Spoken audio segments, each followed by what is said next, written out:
there was Shirley Roberson. You heard a little bit of her yesterday, and after we met Shirley, she became a constant presence, and her story of the blue chair has become a very critical part and a key component of our C-TAC narrative.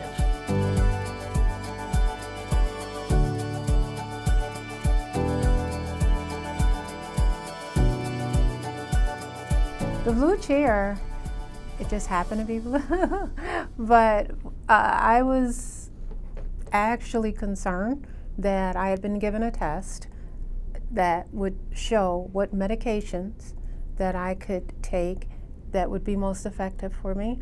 And the doctor and I had gone over in detail what type of cancers I had, and not only the medications, but what other treatments were there listed that might be helpful. And when I got home, because I always make a request, and I suggest most people do this, get your tests, even though you don't understand them, go through them, get your medical dictionary out, and do the best you can to understand who you are and what you're dealing with within yourself, as well as expect someone else to help you, like the doctor. So I was doing that, and I looked at what my information I had in my hand, and it was nothing that the doctor has said. I think, oh my gosh, I'm leafing through this, and I'm like, he said I had about a good chance. I mean, he said I had a lot of options. This looks like I have about 3. You know, what's going on here? So by the time I got back to him, I was a nervous wreck and just concerned and wanted to ask him 150 questions, but I, held off. I didn't call him, which was the temptation, call him up like, do you understand what you told me and what I'm looking at? But I held off, got to the office, and another doctor came in, and he said, Ms. Roberson. I said, yes. He says, I have your folder, and I'm going to share with you. I said, no, I need to ask you some questions first. And he says, no, I have your answers right here. If you'll give me a chance, I said, no. And he started talking, and he was telling me the exact thing that my doctor had already told me the month before. And I'm thinking, yeah, you say that, but that's not what this says. So I asked him, I said, please, let me explain to you what, Miss Roberson, I have your information. This is you. I have you here. And I said to myself, now he's just gotten on my nerve by saying that was me. I said, that is not me. That is a folder with some sheets of paper in it. I'm trying to tell you what's bothering me. And he said, no. You must listen. You must understand. And he just kept talking. And so I said, you know what? This isn't working. You see that blue chair over there? Go sit in it. And he said, excuse me? I said, the blue chair, do you see it? He says, oh yeah. He says, we're going to play a game?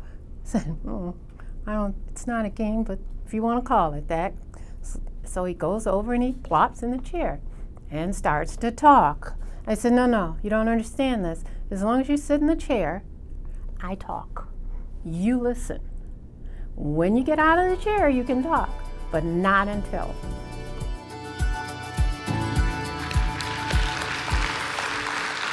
Don't you love Shirley? She taught us to have voice.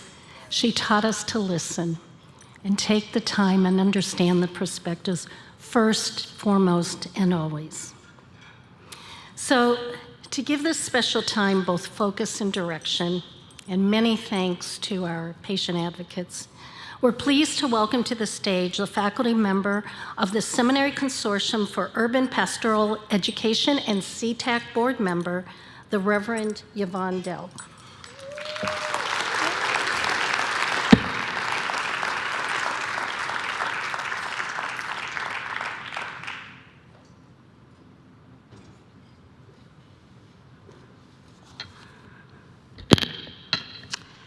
Good morning.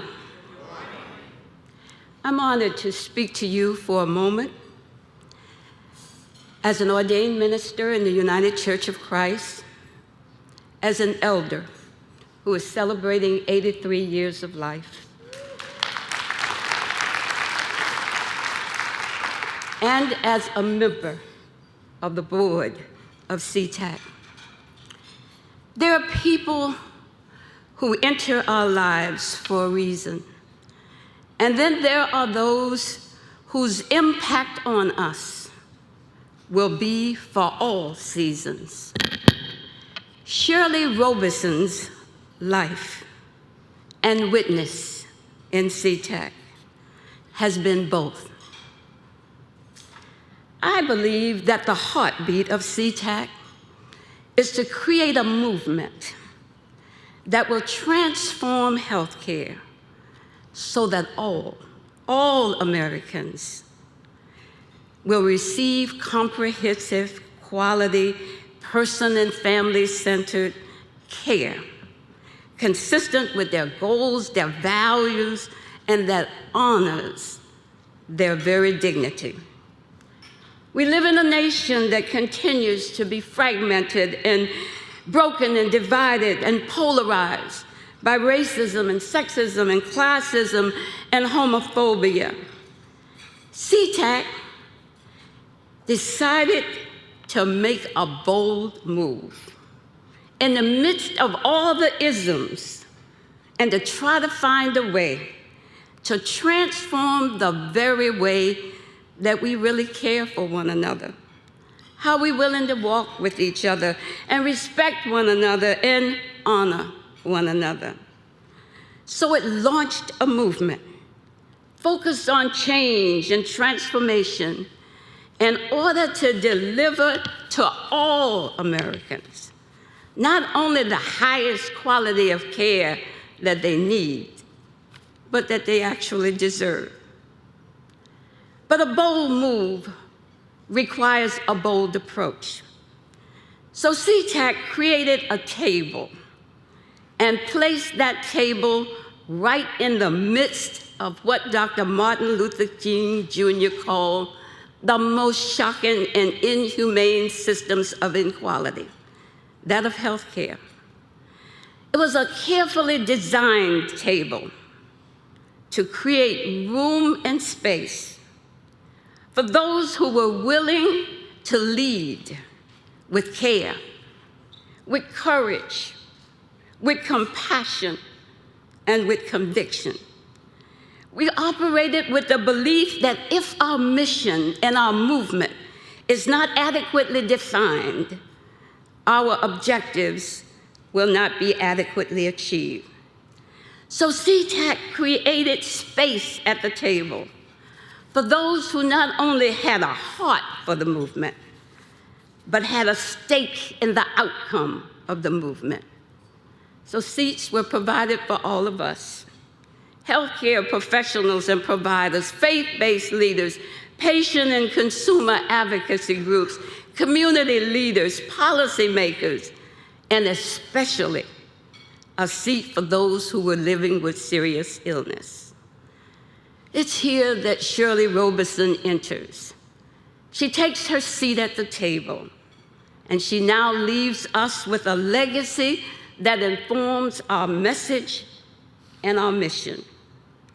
In a world where race and gender and class can interrupt or disrupt your life and get you off course, Shirley was clear. She was centered. She knew who she was and whose she was. Her very presence demanded your attention.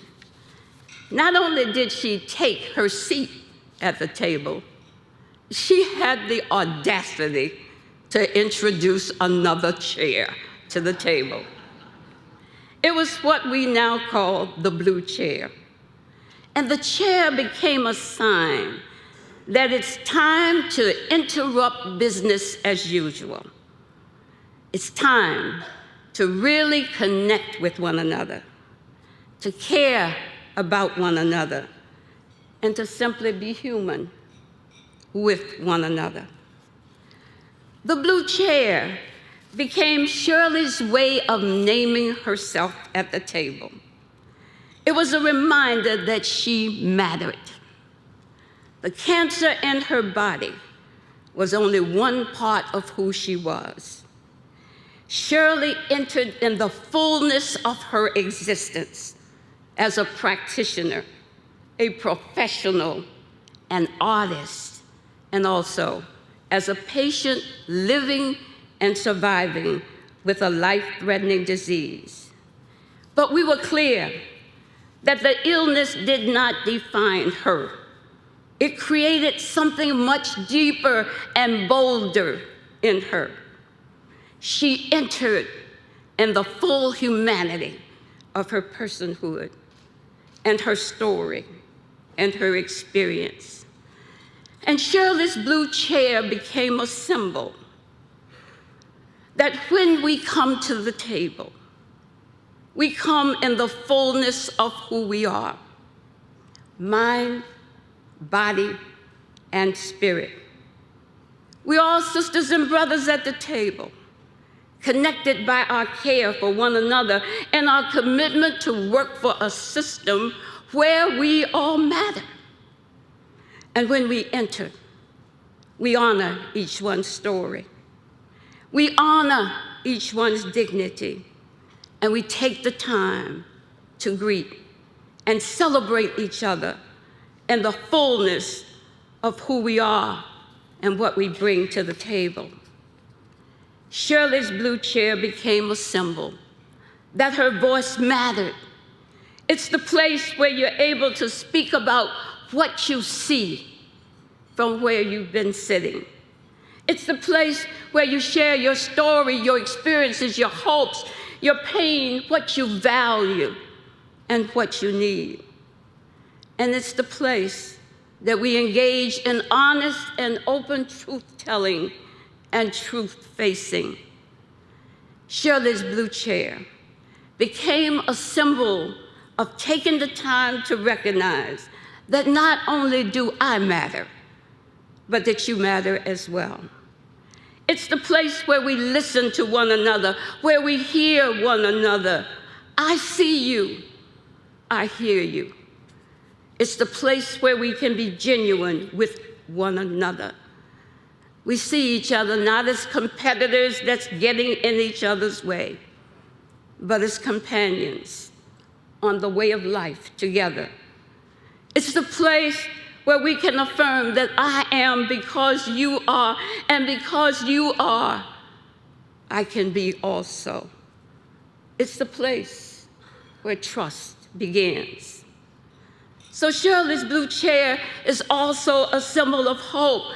Hope in the midst of all the pressing things that are all around us. Hope is believing that in spite of the evidence of all the negative realities, that it's possible to change, and then engaging everything you've got in order to watch the evidence just fade away. Hope is believing that the way things are does not mean that they have to remain that way forever. Hope is believing that in spite of an incurable disease in your body, you can grow and flourish.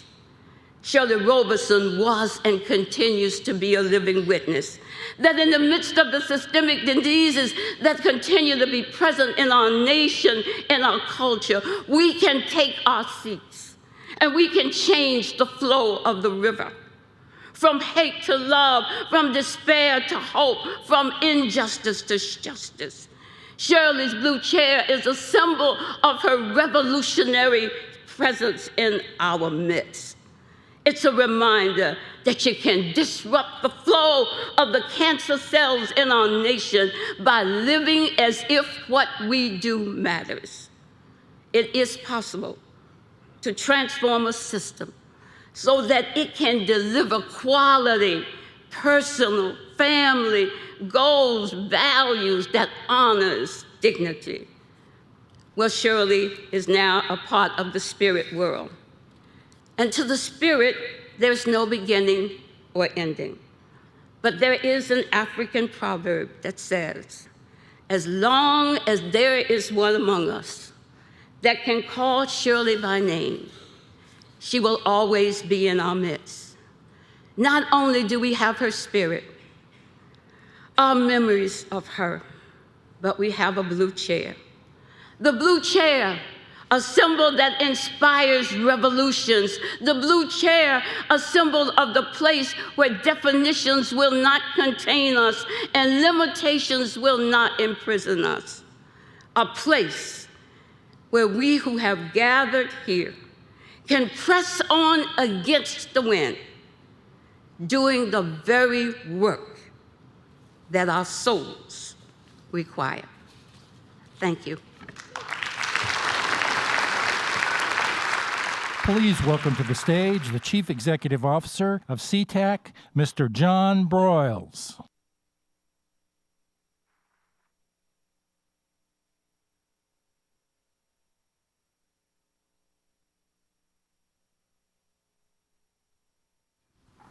When we were last in person 2 years ago, and Shirley was with us, we launched a moonshot on behalf of 12 million people living with serious illness. And we said when we launched that 12 million begins with one. And Shirley was our one. She was our inspiration. I'd like to ask the board to stand, the board of directors, if we could see you out there. So,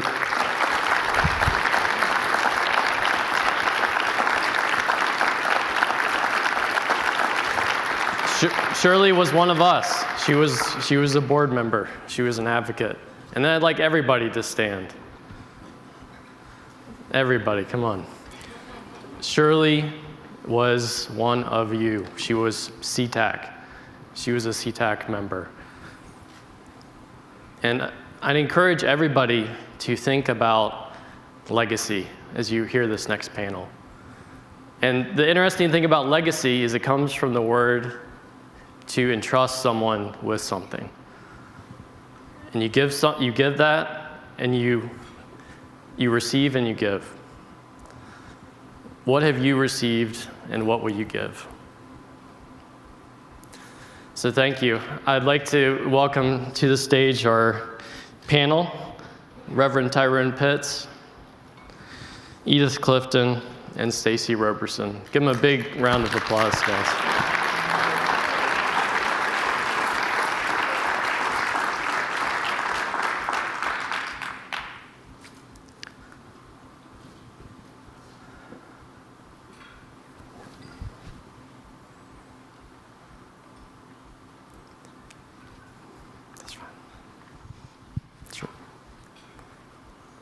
And Tyrone, do you want to? Okay.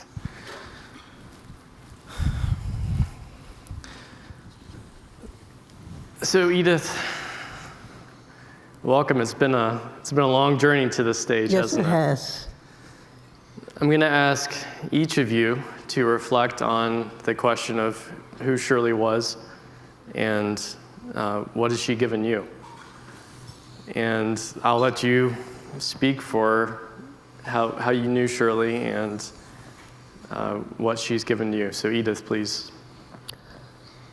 Shirley was my best friend for nearly 30 years at least. We met under rather, unusual circumstances, but immediately I recognized that this was a very brilliant, intelligent, strong woman. At the point I met her, she was taking care of her mother, who was in the final stages of cancer. She had 2 teenage children that she was raising. Her husband had had an untimely death, so there was Shirley taking care of 3 people and also running a business. And that's how we met. I had to go to her, and we did our little business. And then I said, well, I'm going to leave you, Shirley. I'm going to go to lunch. She said, where are you going to go? I said, well, I'm going to go. I want to go to lunch too. I was very shocked because I had just met Shirley. And we went, and we had a 4-hour lunch. We couldn't stop talking. And ever since that day, it was just like we were just meant to be. I want to just jump ahead to 2008, and it was election night. And we were all waiting with bated breath to see who had won. And when it was announced that Barack Obama had won, I mean, it was just joy all over the place. And then Shirley quietly told me that she had just received her diagnosis of cancer. So there we are in the midst of elation over the election, and yet I'm hearing that my best friend has been told that she has cancer. You can imagine. And I remember telling my brother this. I said, you know, Shirley, my brother is a minister. He has had a large church in Detroit. He said, doctors cannot predict what's going to happen to Shirley. She has a strong faith, and we are strong people, and you just let her know we're going to be praying for her. And I carried that in my heart because Shirley she was not crying over it. She was not fearful of it, but it was a heavy thing, we know. But every day of our lives from that moment on, I gave thanks to the Lord for a new day. We went on trips together. We did many things. We went on a couple of vegan cruises. We thought we were vegetarians at the time. And we did enjoyable things, but then there were those moments of crisis where I believe you'll hear from Ennis and Stacey. They had to literally take her to emergency to the hospital. And we would never know, is this it? Mm-hmm. But the Lord gave us miracle after miracle. They say, I know you miss Shirley. I said, I miss her every day. But I give thanks to the Lord for 12 years of her life that perhaps a weaker person or a different person would never have had. Thank you.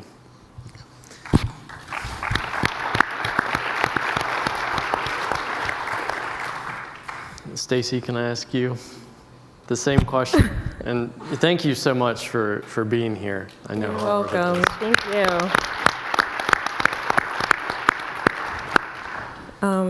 Thank you for having me. Thank all of you. The biggest thing that I think my mom left as a legacy for myself and for others was just a fighting spirit and strength. She fought, and she fought hard all of her life for everything and for many things, but mostly for others. And she taught us to fight for yourself always, because you may not always have someone to fight for you, and you may not always have someone in your corner. If you do, that's great, but if you don't, then you have to care enough about yourself to fight for yourself. And then you always have to care enough to be that person in someone else's corner if they don't have someone else. And it's just as important, if not more important, to fight for someone else and to be in someone else's corner if they don't have that. The nasty N-word in our house was no.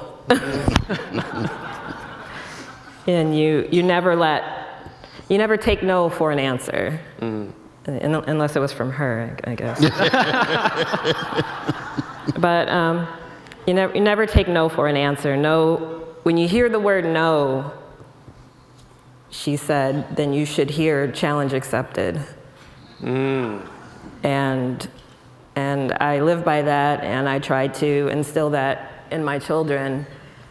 When someone tells you no, if it's something that you believe in and it's something that you want bad enough, just make that resolve that, you're gonna tell me yes.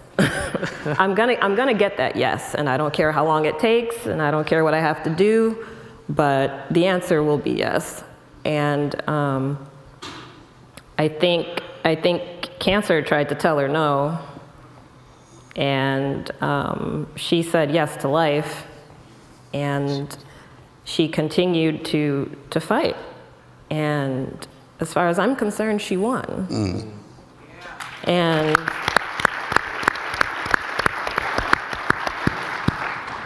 through this organization and through other people and through yourself, she's gonna continue to win and keep winning, and others are going to win because she refused to say no. So. Thank you. You're welcome. Thank you.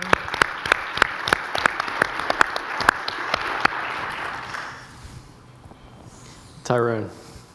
Thank you, John. Thank you, Edith, and thank you, Stacey. You have reminded us all of the value of Shirley and her importance to C-TAC, but also her faith. I remember Shirley, John, as an angel.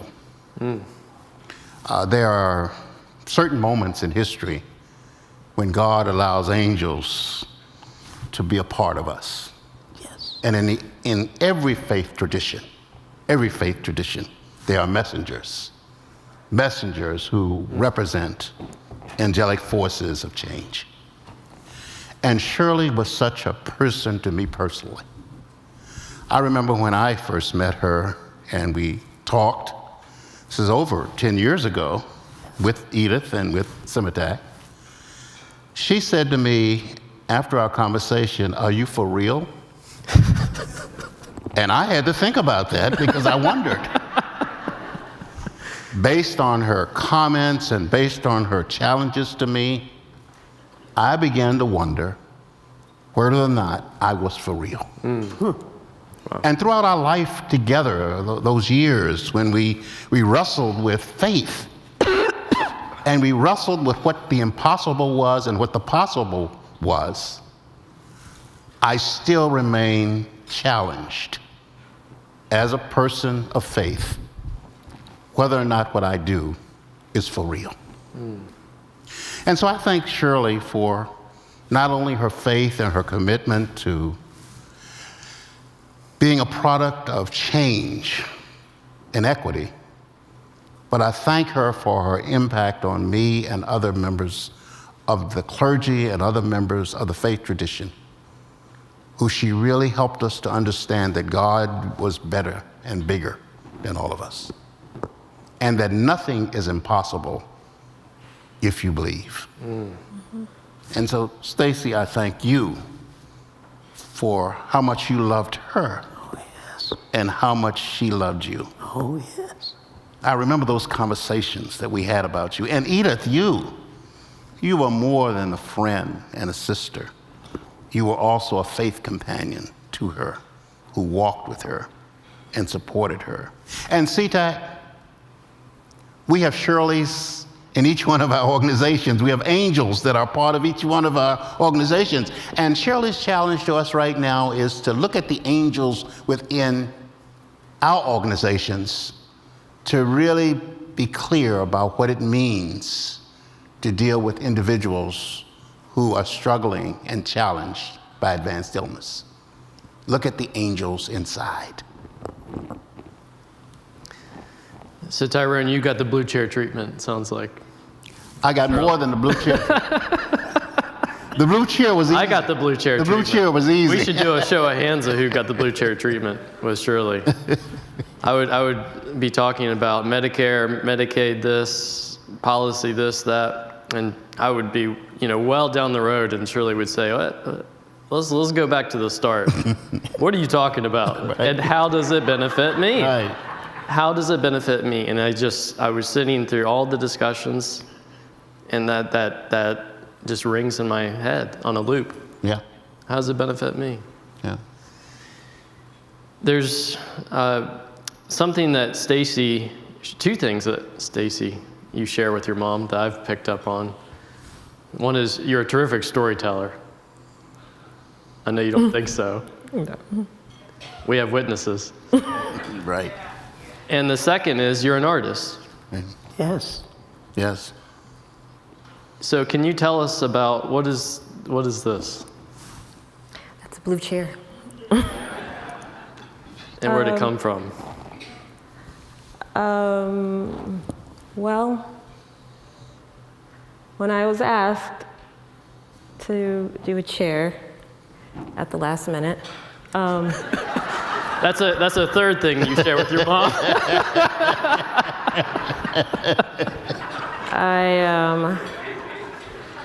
I said, well, let's see what we can do.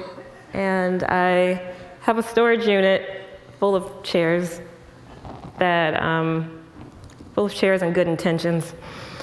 And I tried to find actually one of my favorite ones, and one that I think would be mom approved.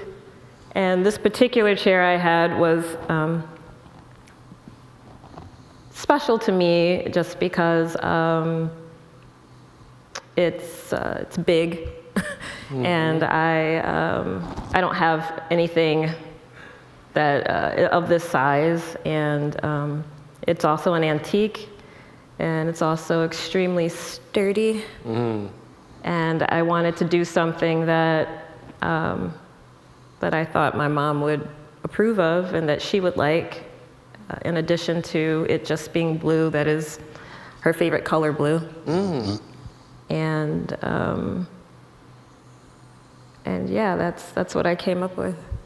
This is her blue chair. Great job. And I like it because it is welcoming. It's welcoming, and the blue chair is not a penalty. It's an opportunity to engage with our own why. Whether you're a doctor, nurse, a pastor, you run a nonprofit, you work at a nonprofit, whatever you do to help, at the end of the day, patients like Shirley, the blue chair is an opportunity to reconnect with why you're doing it. And so thank you. And there's one member of Shirley's dream team, to use Diane Smalley's reference, that's not on stage right now, that I'd like to bring on, Edith Roberson, Shirley's grandson, and Stacey's son. So please.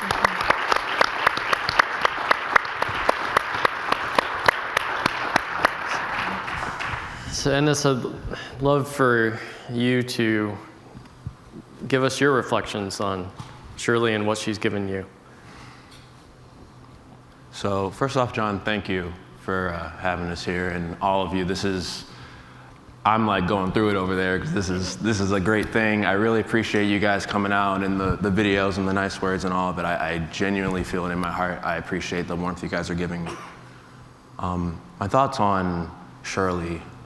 Well, first off, I'm Edith Roberson. I'm grandson. Let me introduce myself. That's how she introduces me.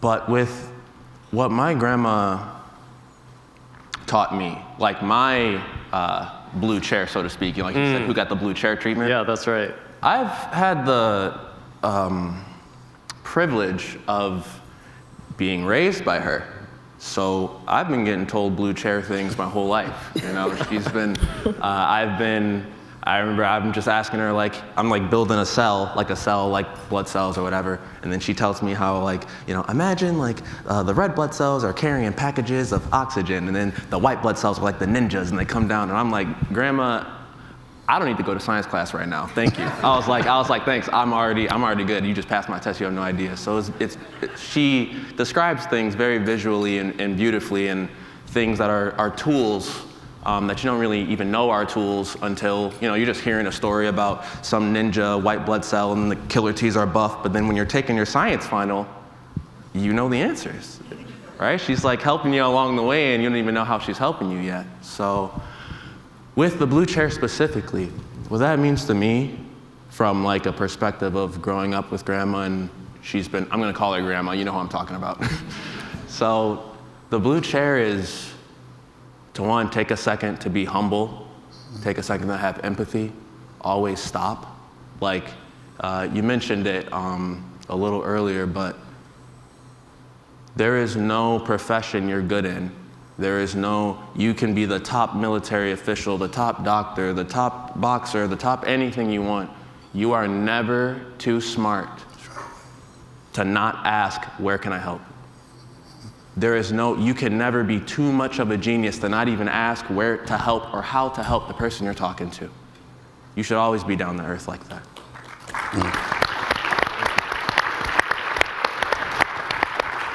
The blue chair specifically, Grandma's been telling me things like that for a while. She's a fighter, and she's raised me to be a fighter as well. And the beautiful thing that Grandma did for me was she taught me how to use strength, like what Mom and Edith said. She was a fighter and will fight for what she believed in. So she taught me, she's like, Ennis, you can do anything. Any enemy in your way, you trample, and if you believe in it and it's truly right and you're being kind, don't let anybody tell you anything. But the next step after that is, hey, sometimes they don't know. The blue chair, it's not just stop there and listen to the patient. No, the blue chair is, how do I explain this? When you sit in the blue chair and you calm yourself down, and I see you like, okay, I'm getting out of my script, I'm listening to the person in front of you. Grandma would teach me, she's like, you know, they don't know. The person who is your enemy, like, might not even know like that. And the next part of the blue chair is not just you messed up, you were neglecting the patient. The blue chair is also like, hey, like, I get it from your point of view. I get it from the other person's point of view. Like, you're busy, you got, let's say you're a school nurse, all right? You're a school nurse, and you got all these kids, and they're all complaining about headaches, so you just give them an ice pack, you know? And you got 34 kids, 52 kids, all complaining about an ice pack, wine, or whatever, and you're like, okay, here's an ice pack, here's an ice pack, kid. But it's like, some of those kids have headaches because they're stressed. Some of those kids have headaches because they got hit in the head. Some of those kids have headaches because they're lying. Some of those kids have headaches because they're pressure at home, and those differences are life and death when we grow up. Those little differences of neglect mean a lot, right? And from the school nurse perspective, or from the professional perspective, or from the person who is our enemy, you know, the person whose neglect is threatening to my life, I said this in the military. I was in the military, I was in the service. I said this to my master sergeant. I had a point and I was right. I was right. And I was right, you know, and master sergeant, whoever, they're not listening to airmen. I'm a little kid complaining about a headache, and like, I was justified though, but he didn't know that. He's like, I've been listening to people like you complain, whatever. I don't care. And I get it. I'm saying I get it. But I don't care if 62 people came up here complaining about nothing. It is your job to listen to that 63rd. That is your job. That's not my job. That makes no sense why Grandma has to be empathetic enough to understand where you're coming from, teach you what you're doing, handle her own emotions, and then, do you know how much she's doing before the person across from her can even value that they need to listen?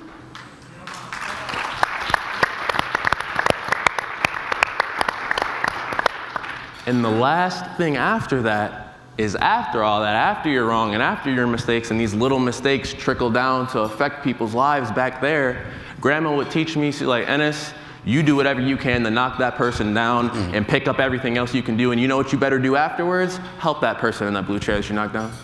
They didn't know. They could have been stressed at work. Grandma didn't just teach me how to have strength and how to fight. She taught me how to pick up the pieces along the way and how to teach people along the way, and that even the person that you're beating doesn't know either. They're a victim too. We all, we're all one. She truly believed that.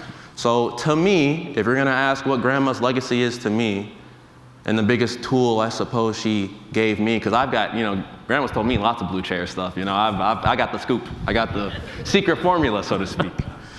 But what she left to me was, it's a perfect system if you're constantly looking behind you, and you're constantly looking at the little guy, and you're constantly learning what the little guy is saying all the time, and all of Grandma's free time. The second she could feel like she wasn't in pain, she wanted to teach other people, so she was always looking behind her and not afraid to beat the guy above her. So what kind of system is that? Eventually, if everyone has that mindset of look at the lowest person and be willing to teach the highest person, if every single person had that mindset, the world would be saved. And that's what she left me to start along with that. Well said. Well said. Isn't there just so much wisdom in this panel? Let's give them another round of applause, guys. Thank you so much.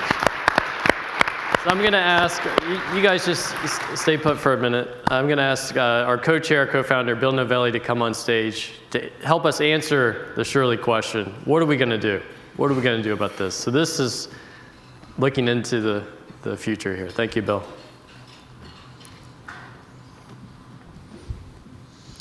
Hey, good morning, everybody. Morning. David Jones, I know you're here. David Jones and I are not just C-TAC board members, but we co-chair the fundraising task force. And I have decided, David, that we should make Ennis a C-TAC fundraiser. This guy, he could make a master sergeant sit in the blue chair.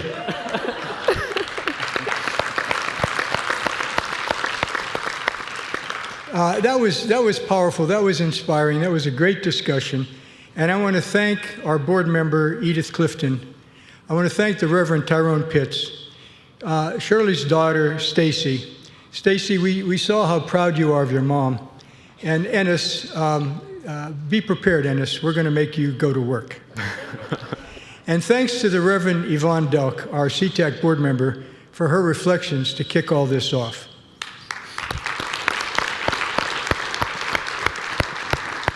And John Broyles, thanks to you for bringing all this together and for your commitment to make Shirley Roberson's memory a vibrant part of C-TAC. And I think you see now that Shirley and what she stood for is at the very heart of our C-TAC mission. We were so proud to have Shirley on our board of directors. She was our voice and essence of patient empowerment. And as we heard this morning, she loved life.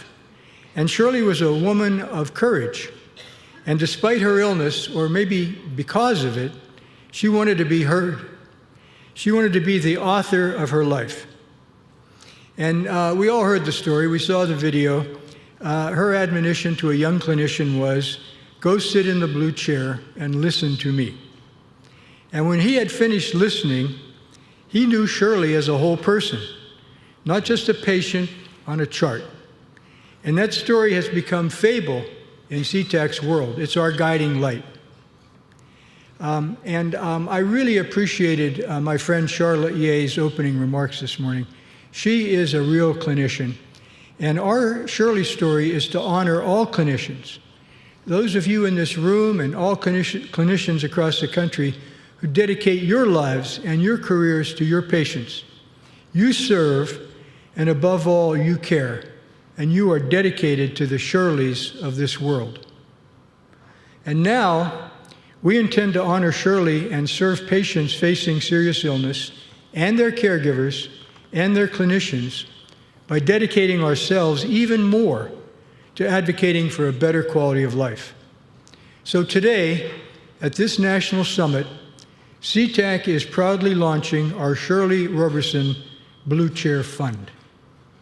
This fund is a reminder of the importance of listening to and believing in the dignity of every individual, including those who may lack resources or who are underserved.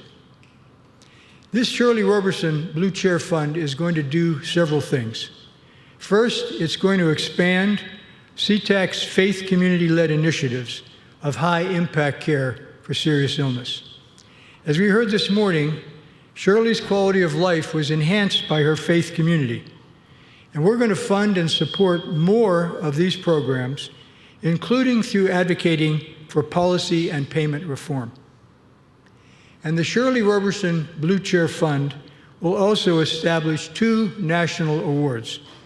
One will be the Shirley Roberson Advocate of the Year Award, and the second will be the Shirley Roberson Clinician of the Year Award.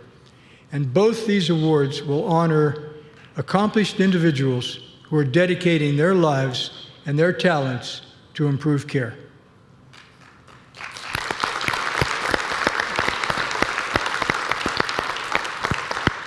And I am very pleased to say that as of today, we have raised $100,000, with more to come, for those Shirley Roberson Blue Chair Fund initiatives.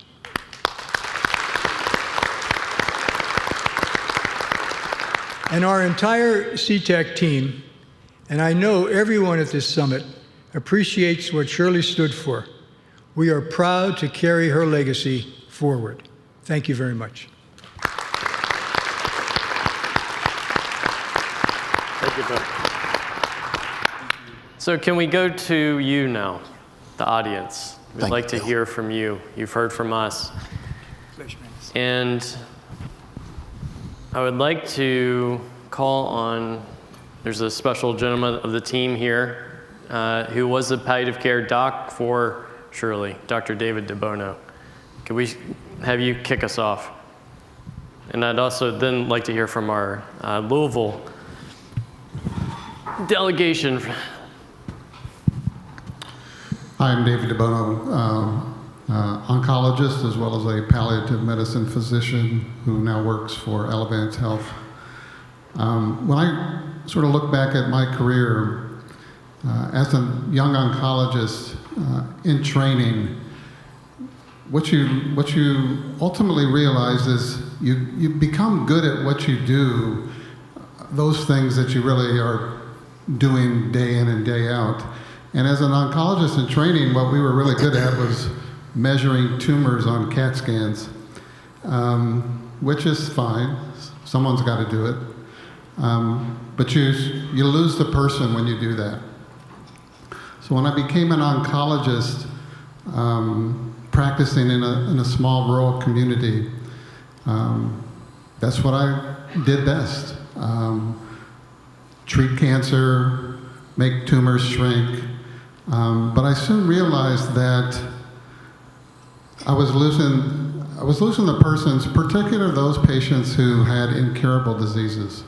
And actually it was my mother who actually sort of nudged me toward the idea of optimizing my end-of-life skills. And so I went to a training, it's called Education for Physicians in End-of-Life Care, and sort of felt pretty good about myself because now I understood better about palliative care and end-of-life care and tried hard to do it well. But then I moved to Detroit, Michigan to practice palliative medicine full-time in 2 different academic institutions in downtown Detroit. And found this to be a very different practice environment than a small rural community in Illinois. And then once again sort of faced this idea that maybe I wasn't doing this very well.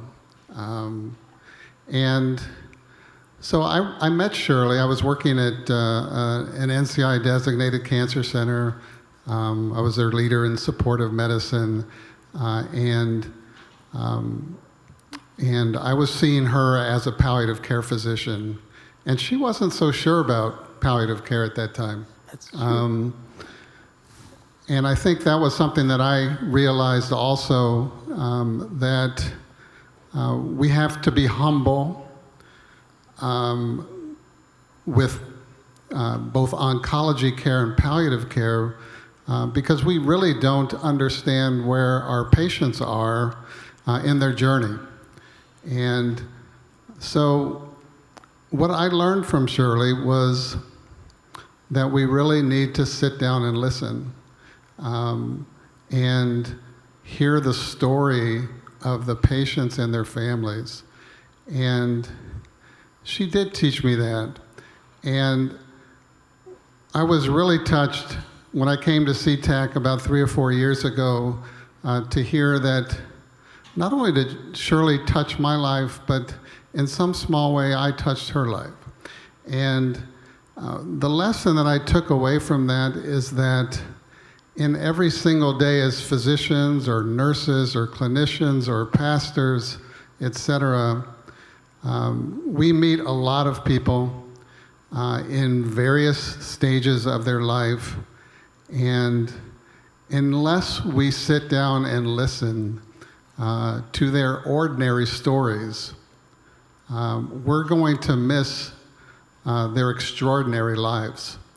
And so the legacy that Shirley left with me is that no matter what I'm doing in my career, that behind every CAT scan, behind every insurance claim, behind every research project, there are patients and families that we need to listen to.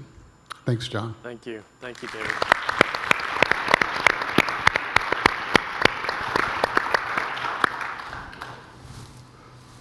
So who heard the panel and said challenge accepted? That's what I want to know. Ben from Louisville, do you want to talk about what you're doing in response in University of Louisville on one of these faith community models? Well, I certainly did not have the pleasure of knowing the author of The Blue Chair, but I have had the pleasure of knowing many of the people who have been inspired by her and inspired by C-TAC. This is my first time engaging with this community and this work, and I have to tell you that I am so fired up to be a part of what is going on in this room and what we are launching across the country. So thank you all so much for making this work so real. And thank you for the embodiment and the message of that chair, that we have the opportunity to really listen, to center the experience of the human, and what that means in terms of its transformative power to act. So thank you all so much for allowing me to be part of this.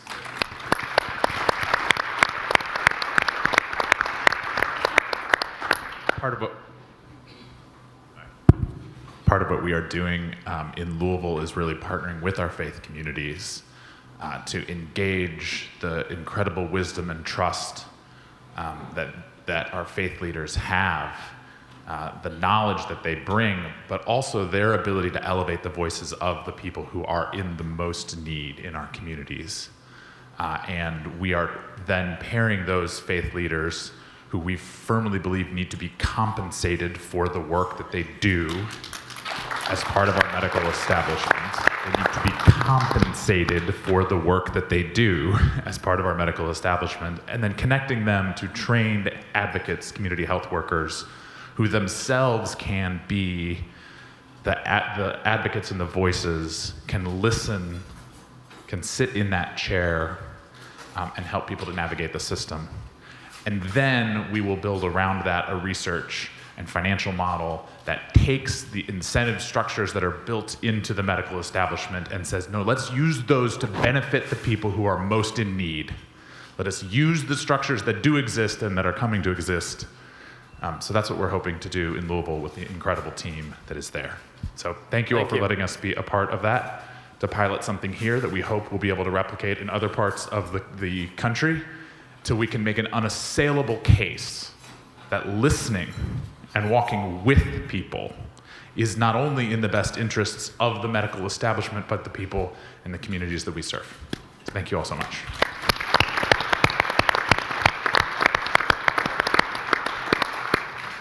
Any others? You know, what we're doing with this Blue Chair Fund is really a tapestry, and it's weaving. And we just heard one piece that's going to be woven into it. And maybe we'll do a tapestry next time. I'll give you more advice. Next year. More heads up. We got a year to plan. The key word is time. I want to thank our panel, thank the board for their support, and thank you, because this was Shirley's team. Behind her was everybody here. So let's give everybody one last round of applause. Thank you so much.